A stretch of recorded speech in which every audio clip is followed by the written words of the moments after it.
Welcome to the opening day 2020 meeting of the College of the Arts. I have to say, the faculty and staff of the college, you never look better to me than you do right now. I'm not kidding. I can see you. You should have covered the front-facing camera. So that was a crazy summer, wasn't it? Just one thing after another. For me personally, the final straw was the multiple shark sightings on Long Island. I still went swimming. I never worry about sharks attacking me. Professional courtesy. Well, we usually start off every academic year welcoming the new members of the College of the Arts. So why should this year be any different? Why should a computer screen stand between old friends? And as you probably know, we have a fairly liberal interpretation of new. Basically, anyone who has joined us since the last opening day college meeting.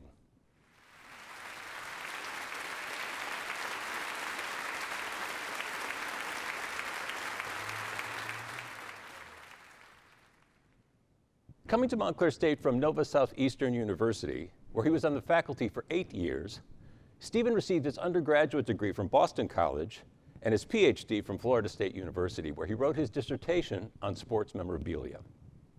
Playing on the dynamic between popular culture and the rhetorical theory of memory, his research interests involve a wide range of topics dealing with sport, including the nostalgic influences of media on sport, sport and social media, and the development of sports fan cultures.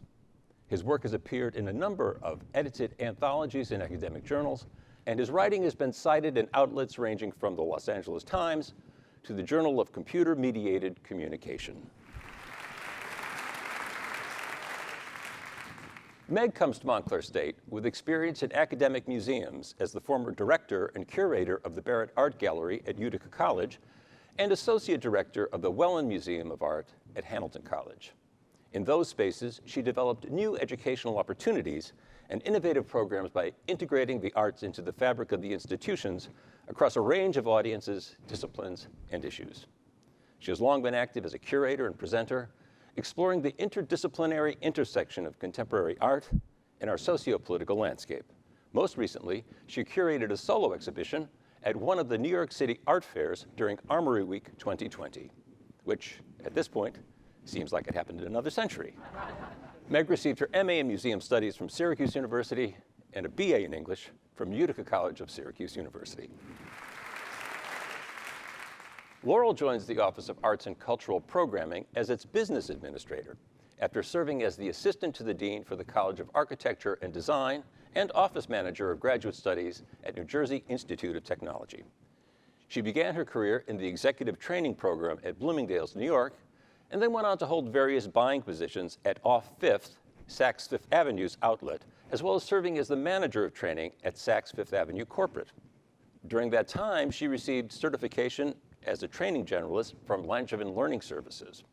Laurel earned a BS from the State University of New York College at Oneonta. The first female Jerome Robbins Awardee of African American heritage, Stephanie Batten Bland is an interdisciplinary global artist who interrogates contemporary and historical culture, which situates her work in dance theater for installation and film creations. She has been a 2020 commissioned artist for the Baryshnikov Art Center, a 2019 fellow at the Center for Ballet Arts at NYU, and a choreographer for American Ballet Theater's inaugural Women's Movement Initiative. She created her international performance group company, SBB in Paris, in 2008 while she was serving as the head choreographer for the Paris Opéra Comique. Her current commissions include work as the movement director for Eve's Song at the Public Theater and movement director and director of equity for the 2021 immersive production Life and Trust by Immersive. Stephanie received her MFA in Disciplinary Arts from Goddard College. Joy received her MA in Educational Leadership in Higher Education in the College of Education and Human Services in May of this year. She received a BS in Television and Radio from Ithaca College with career sights on becoming a Spanish-speaking TV personality. But after 4 years of work with radio and media agencies, she discovered her true passion, student and academic affairs. So now her journey comes full circle as she marries her media experience with dedication to helping students discover their personal path to success. Aaron joins Montclair State, having previously served as Chair of Composition and Theory at the Longy School of Music of Bard College and an Assistant Professor of Composition at the Oberlin Conservatory of Music, with additional visiting appointments at the Hart School of Performing Arts, New York University, and the University of California, Washington Center. As a composer, he uses musical transcription, historical adaptation, and contemporary collage techniques to find new ways of engaging with old musical traditions. In addition to awards from the Barlow Endowment, the Aaron Copland Foundation, and the American Society of Authors, Songwriters, and Composers, he received a 2016 Ohio Arts Council Award for his Snow Requiem, an anti-cantata combining original transcriptions of Norwegian-American immigrant folk music with orchestral sonifications of weather data. His upcoming choral cycle, The Book of Never, has been commissioned for Grammy Award-winning chorus, The Crossing. He received a BM from the Oberlin Conservatory, a BA in theater from Oberlin College, and an MA and PhD in music composition from UC San Diego.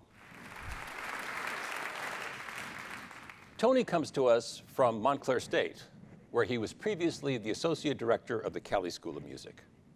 He's an accomplished trombonist who has performed with the Los Angeles Philharmonic, the San Diego Symphony, the San Diego Opera, the Riverside Symphony, and the New Jersey Symphony, as well as Broadway shows and on numerous recordings and movie soundtracks.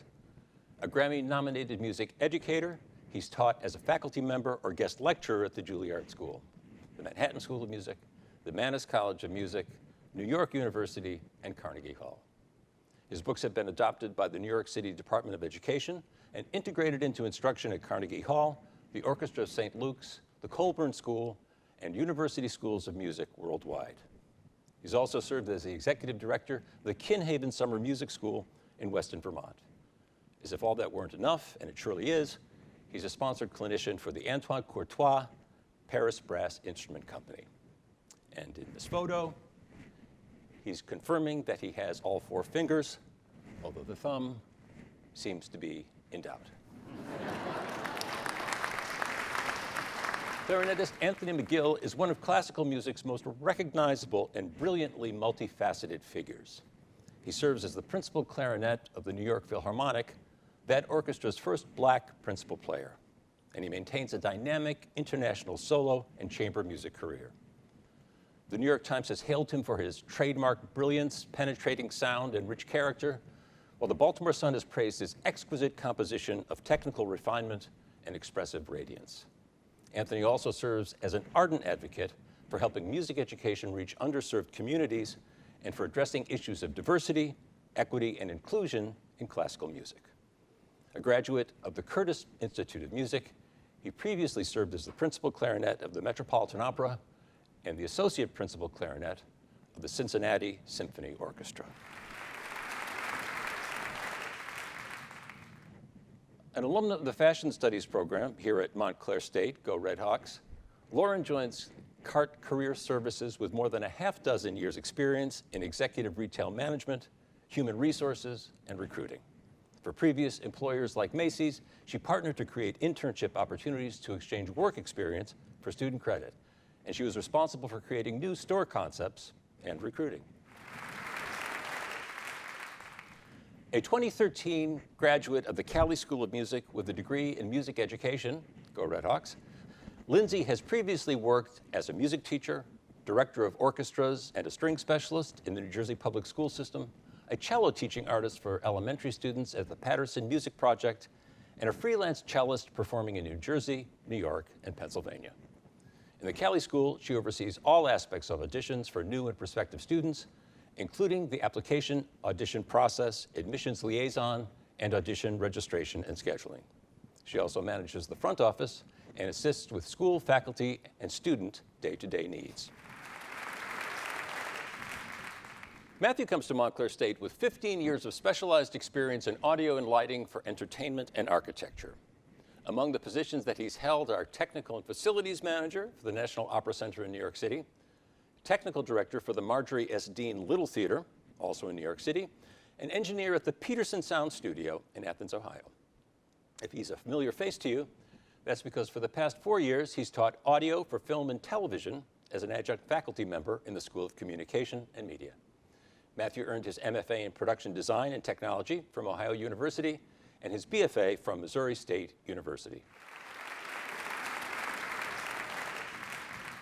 Angelo joins the Shanghai Quartet, the Cali School's quartet in residence, as its second violinist. An active recitalist and chamber musician, he has performed in world-renowned venues from Boston to Berlin to Beijing. A recipient of both a 2019 Avery Fisher Career Grant and a 2019 Lincoln Center Emerging Artist Award, as well as the first prize in the 2010 Yehudi Menuhin competition, he has won consistent critical acclaim and enthusiastic audience response worldwide for his astonishing technique and exceptional musical maturity. Born in Inner Mongolia, he received his early training at the Shanghai Conservatory and then went on to earn his bachelor's and master's degrees, as well as the prestigious artist diploma at the New England Conservatory of Music. Please join me in welcoming our highly accomplished new colleagues in the college. Other positive news? Despite the challenging circumstances we're facing, including the loss of a considerable number of international students, total enrollment in the College of the Arts is actually up slightly over last year. Great thanks to the many hardworking people who made that happen. Just about 40% of the courses in the college will have some in-person, face-to-face component. Guess that should actually be face shield to face shield component. Those courses can be found in each of our 4 academic units. Our programs in music, theater, and dance, as well as Peak Performances, will be offering a full slate of productions performed for cameras rather than live audiences. To ensure the safety of our students in those high-contact programs in theater, dance, and music, Montclair State has implemented a rigorous protocol that will require that they be tested once every 2 weeks at the university's expense. And now, Dr. Brian Abrams brings us greetings from the AFT. Hi, everyone. I'm Brian Abrams, your College of the Arts colleague and Vice President for Internal Affairs of your friendly neighborhood AFT Local 1904. I appreciate Dean Gerskis' invitation to extend greetings on behalf of the local at the outset of what promises to be a highly unusual and challenging year. We've all been grappling with the somewhat confusing, changeable expectations for this fall semester in the midst of a global pandemic, working to reconcile the priorities of our students and our own health and safety with the educational mission of our institution, all while making economic sacrifices in the form of furloughs and deferred contractual cost of living increases in order to avert layoffs.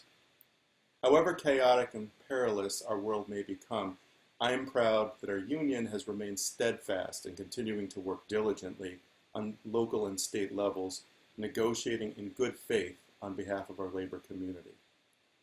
As our new reality continues to unfold, bringing with it new questions and considerations, it's important to remain informed and involved. Therefore, please attend our membership meetings as often as possible. The full schedule of meetings, all to be held at 1:30 to 2:30 on specified Wednesdays via Zoom this year, is available on the university calendar. I also sent you a recent correspondence with a reminder of our schedule of meetings so that you can save those dates and times. I hope we return to an in-person meeting format someday soon and once again enjoy the taste of those union meeting cookies.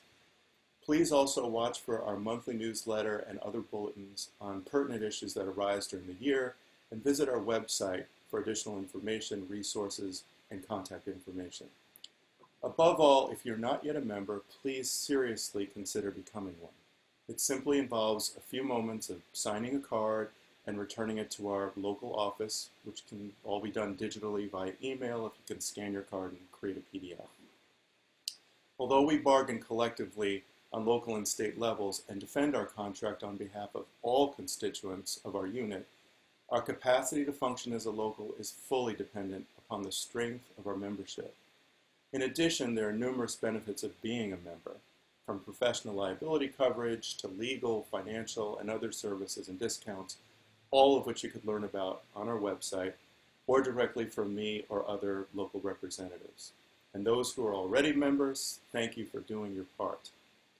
As always, please feel free to reach out anytime to me, to Hugh Kernet, or any other officers or stewards of the local for information, updates, or just a sympathetic ear on your experiences as an employee.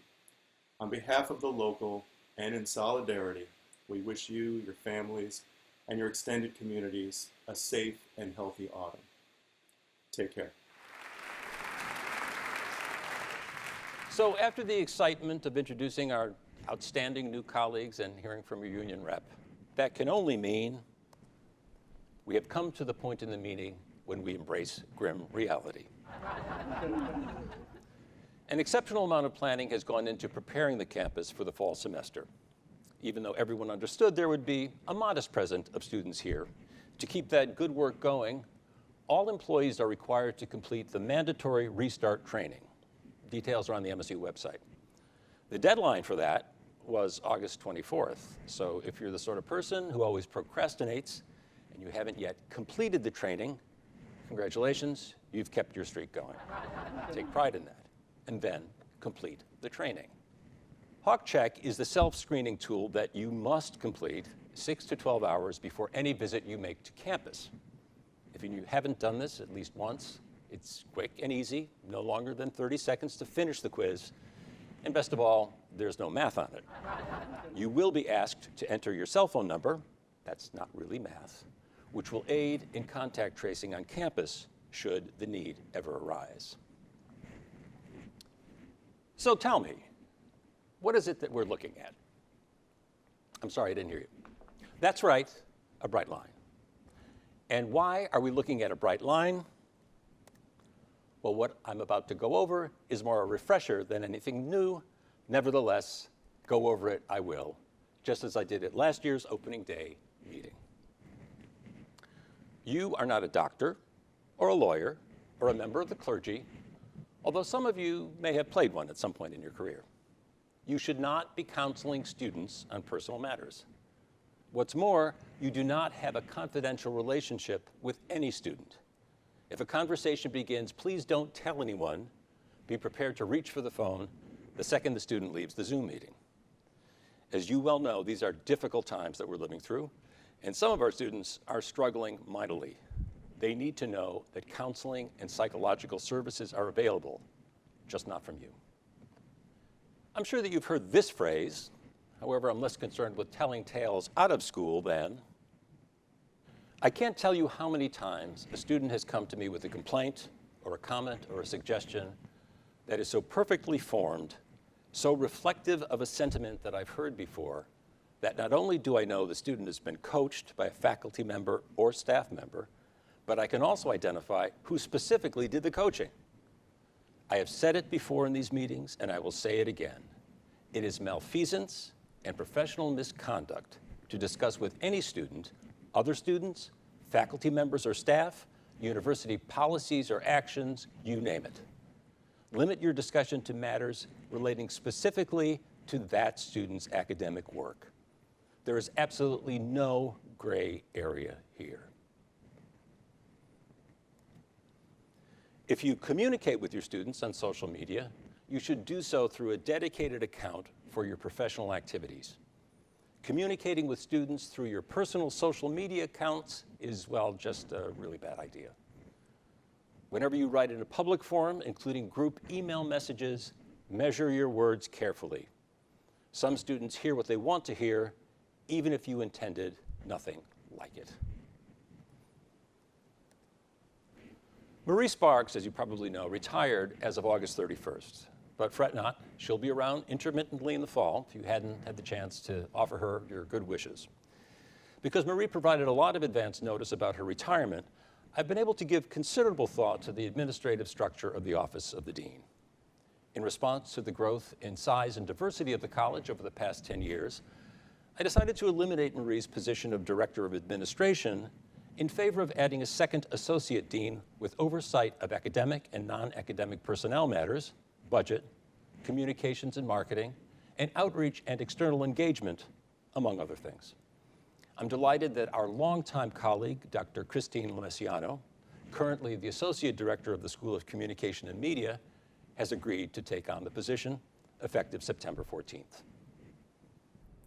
A warm hello to all my colleagues in the College of the Arts. Welcome to the new academic year. I'm Christine Lemessiano, and I'm very excited to be joining the Dean's team this fall. I have been part of the college for many years, and I greatly value the rich, vibrant, diverse, and warm community we have. I look forward to working closely with all of you, especially this year, which I know will be unusual and challenging for all of us. I hope to be a resource to all, a guide, a problem solver, an ally in helping you meet your evolving needs and making your fresh ideas come alive for our students and all the communities we serve. I hope to be connecting with you personally during the semester, and feel free to reach out to me directly anytime. Have a good semester, everyone. That's a wrap. Well, almost a wrap. So you have time to ask any questions or make any comments to me today or to your colleagues. I'll be starting a Zoom discussion in just a few minutes. You should have received the link to that in the announcement of the college meeting. I hope to see and talk to you very soon. Thanks.